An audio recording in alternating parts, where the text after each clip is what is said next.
सोशियोपीडिया channel में आप सभी का स्वागत है। आज हम क्लास 11 के chapter 2 social change and social order in rural and urban society को समझने वाले हैं। तो चलिए बिना किसी देरी के शुरू करते हैं। आपने ये लाइन तो सुनी ही होगी, change is the only constant. मतलब समाज का वो अकेला पहलू जो कभी नहीं बदलता, वो है बदलाव। है ना कमाल की बात। और यही आइडिया सोशियोलॉजी के बिल्कुल सेंटर में है, क्योंकि हमारे चारों तरफ समाज लगातार बदल रहा है। तो आज हम यही समझने की कोशिश करेंगे कि वो कौन सी ताकतें हैं जो समाज को बदलती हैं और कौन सी उसे स्थिर रखती हैं। चलिए एक बहुत ही दिलचस्प तरीके से इसे समझते हैं। सोचिए, अगर इंसान का पूरा इतिहास मतलब 5 लाख साल एक 24 घंटे की घड़ी हो, तो पता है हम इंसान कब से मौजूद हैं? ठीक रात 12 बजे से। लेकिन खेती वो शुरू हुई रात के 11:56 पर। और आज का हमारा ये मॉडर्न समाज, वो तो बस आधी रात होने से सिर्फ 30 सेकंड पहले आया है। इससे एक बात साफ हो जाती है, ये जो तेजी से होता हुआ बदलाव हम आज देख रहे हैं, वो इंसानी इतिहास में एक बहुत बहुत ही नई चीज है। तो चलिए सबसे पहले और सबसे जरूरी सवाल पर आते हैं। आखिर ये सोशल चेंज या सामाजिक परिवर्तन है क्या? क्या हर छोटे मोटे बदलाव को हम सोशल चेंज कह सकते हैं? नहीं, ये उससे कहीं ज्यादा गहरा है। ये उन बड़ी ट्रांसफॉर्मेटिव ताकतों को समझने के बारे में है जो हमारी पूरी दुनिया को एक नया रूप दे देती हैं। जैसा मैंने कहा, सोशियोलॉजी में हर चेंज को सोशल चेंज नहीं माना जाता। ये शब्द सिर्फ उन सिग्निफिकेंट यानी महत्वपूर्ण बदलावों के लिए है जो समाज के स्ट्रक्चर, उसकी नींव को ही बदल दें। देखिए, इसके दो पहलू हैं। एक, बदलाव को इंटेंसिव होना चाहिए, मतलब उसका असर बहुत गहरा हो, जैसे समंदर में एक छोटी सी लहर नहीं बल्कि एक सुनामी। और दूसरा, उसे एक्सटेंसिव होना चाहिए, यानी उसका असर बहुत बड़े एरिया पर हो, समाज के एक छोटे से हिस्से पर नहीं बल्कि बहुत बड़े हिस्से पर। अब बदलाव की स्पीड भी अलग अलग हो सकती है ना? एक तरफ है एवोल्यूशनरी चेंज, ये बहुत बहुत ही धीरे धीरे होता है, हजारों लाखों सालों में, जैसे हम इंसानों का विकास हमें पता भी नहीं चलता। और दूसरी तरफ है रेवोल्यूशनरी चेंज, बिल्कुल तूफानी, ये बहुत तेजी से होता है, कभी कभी तो रातों रात। इसका बेस्ट एग्जाम्पल है 1789 की फ्रेंच रेवोल्यूशन, जिसने एक झटके में फ्रांस के पूरे पावर स्ट्रक्चर को उखाड़ फेंका। एक और बहुत जरूरी कॉन्सेप्ट है स्ट्रक्चरल चेंज। इसका मतलब है समाज के ढांचे में, उसके इंस्टीट्यूशंस में, या फिर जिन नियमों से वो चलते हैं उनमें बदलाव आना। एक जबरदस्त उदाहरण है कागज के पैसे का आना, यानी पेपर मनी। सोचिए तो जरा, सिर्फ एक इस चीज ने बैंकिंग, बिजनेस, फाइनेंस, मतलब पूरी इकोनॉमी को हमेशा हमेशा के लिए कैसे बदल के रख दिया। ठीक है, तो अब हम ये तो समझ गए कि सोशल चेंज क्या है, लेकिन अब सवाल आता है कि ये होता क्यों है, इसके पीछे क्या कारण है। चलिए अब उन 5 मेन ड्राइवर्स पर नजर डालते हैं जो हमारे समाज को नया आकार देते हैं। तो ये है वो 5 मुख्य कारण: एनवायरमेंटल, टेक्नोलॉजिकल, इकोनॉमिक, पॉलिटिकल और कल्चरल। और मजे की बात ये है कि ये अकेले काम नहीं करते, ये अक्सर एक दूसरे से जुड़े होते हैं और एक चेन रिएक्शन की तरह काम करते हैं। तो चलिए एक एक करके इन सबको समझते हैं। सबसे पहले बात करते हैं पर्यावरण की। देखिए, प्रकृति समाज को 2 तरह से बदल सकती है। एक तरफ है बाढ़, भूकंप या सुनामी जैसी आपदाएं जो समाज को पूरी तरह तबाह करके उसे बदलने पर मजबूर कर सकती हैं। वहीं दूसरी तरफ सोचिए, जब मिडिल ईस्ट में तेल मिला, उस एक खोज ने उन समाजों को पूरी तरह से बदल दिया, लेकिन समृद्धि लाकर। अब बात करते हैं टेक्नोलॉजी और इकोनॉमी की।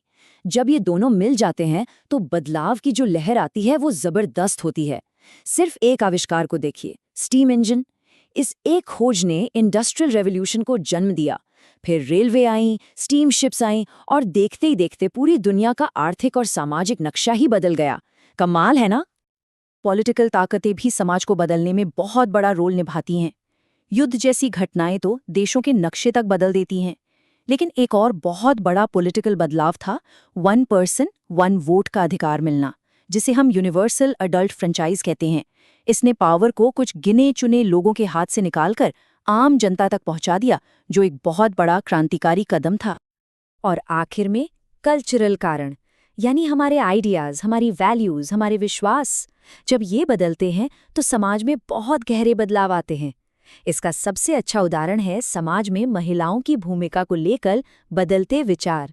जरा सोचिए, इस एक बदलाव ने परिवार से लेकर वर्क प्लेस, मार्केट और यहाँ तक कि टीवी के विज्ञापनों तक हर चीज को कितना ज्यादा प्रभावित किया है।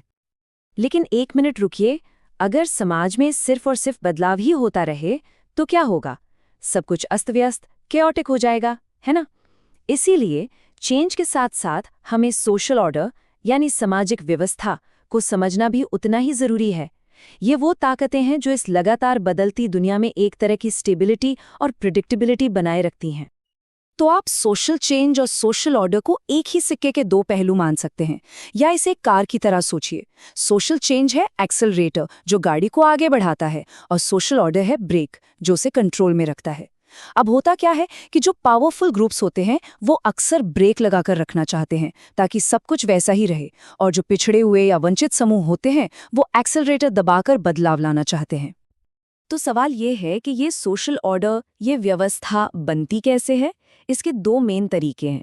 पहला, स्पॉन्टेनियस कंसेंट यानी सहज सहमति। इसमें लोग नियमों को अपने आप मानते हैं क्योंकि समाजीकरण या सोशलाइजेशन के जरिए उन्होंने बचपन से वही सीखा है। और दूसरा है कंपल्शन यानी मजबूरी या विवशता। इसमें लोगों को ताकत या सजा के डर से नियम मानने पर मजबूर किया जाता है। अभी अभी हमने कंपल्जन की बात की, जहां लोगों से जबरदस्ती नियम मनवाए जाते हैं। तो चलिए अब उन मैकेनिज्म्स को और गहराई से समझते हैं जो इस ऑर्डर को बनाए रखते हैं। ये हैं पावर, अथॉरिटी और लॉ, यानी शक्ति, सत्ता और कानून। महान सोशियोलॉजिस्ट मैक्स वेबर ने अथॉरिटी या सत्ता को बहुत अच्छे से समझाया है।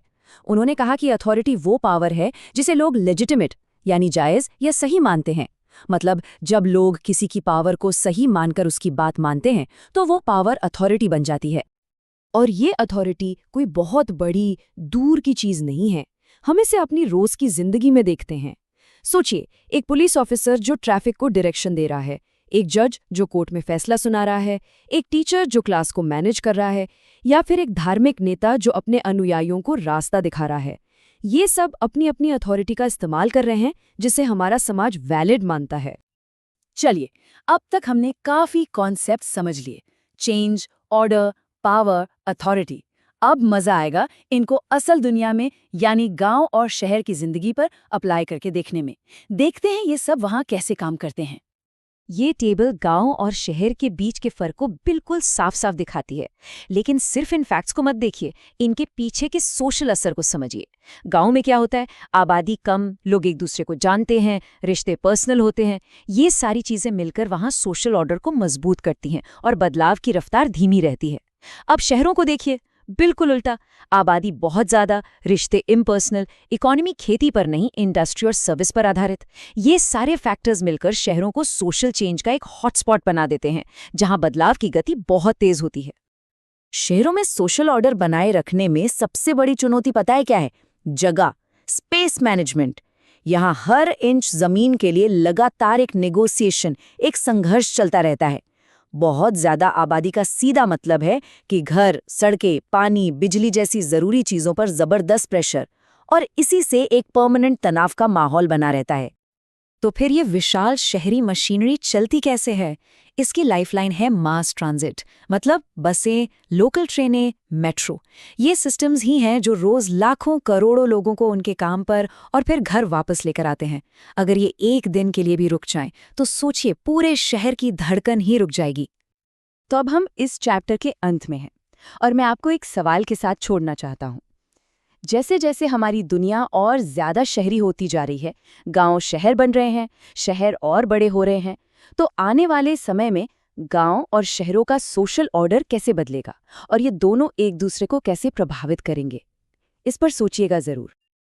और हाँ, अगर इस चैप्टर के डिटेल नोट्स चाहिए तो वो आपको हमारे टेलीग्राम चैनल पर मिल जाएंगे। चैनल का लिंक नीचे डिस्क्रिप्शन में दिया गया है, उसे जरूर ज्वाइन करें और अपनी तैयारी को और भी पक्का करें।